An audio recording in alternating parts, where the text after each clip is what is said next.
Well, recently we have seen race relations in our country put to the test. Incidents involving law enforcement and minority communities have caused tension and protests all across the country.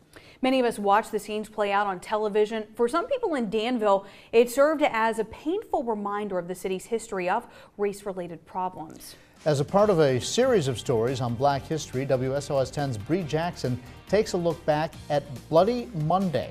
So Bree, this was a day that changed the course of Danville's history. That's exactly right, John. The day was June 10th, 1963, and during the heart of the civil rights movement, Danville police used excessive force on women, children, and other peaceful protesters. The incident gained national attention, and some say it also left a black mark on Danville. Now, the city's taking a proactive approach to make sure what happened that day never happens again.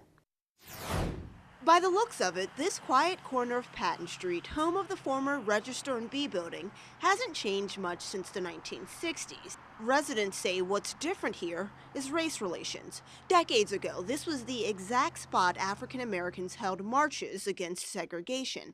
Bishop Lawrence Campbell helped lead those efforts. From birth until death, black people could not eat in public accommodations. During the summer of 1963, people protested and held sit-ins on the steps of the city municipal building. The pictures from Danville are just a snapshot of what was happening across the country and throughout the Commonwealth as cameras captured the emotions and intensity of the struggle for equal rights.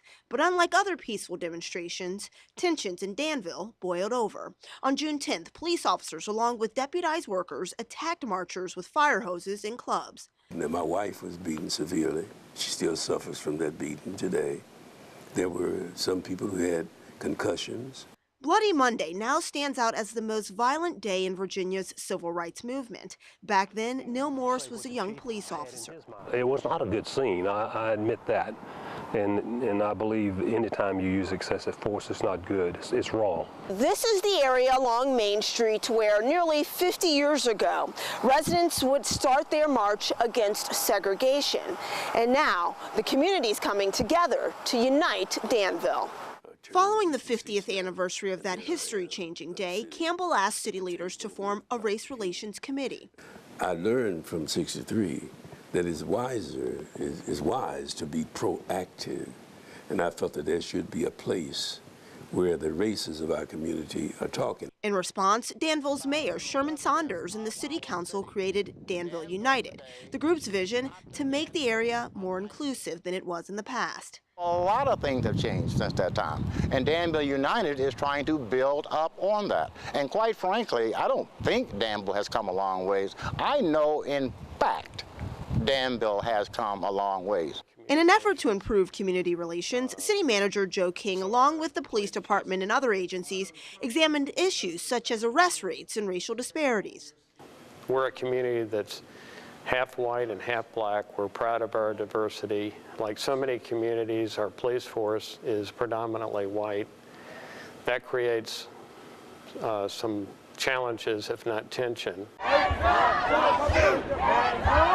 And in the past year, incidents involving police officers in the death of minorities sparked civil unrest nationwide. And they have succeeded in overturning that police car on this street.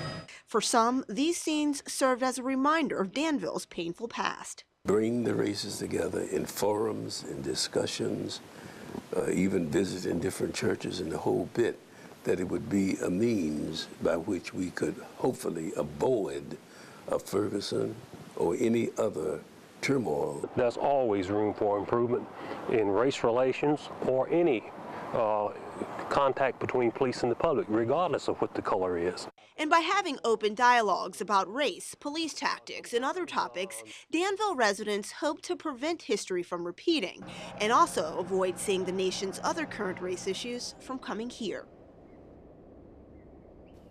In an effort to diversify the police force, city leaders are working with community organizations as well as groups like the NAACP to help recruit and hire qualified minorities.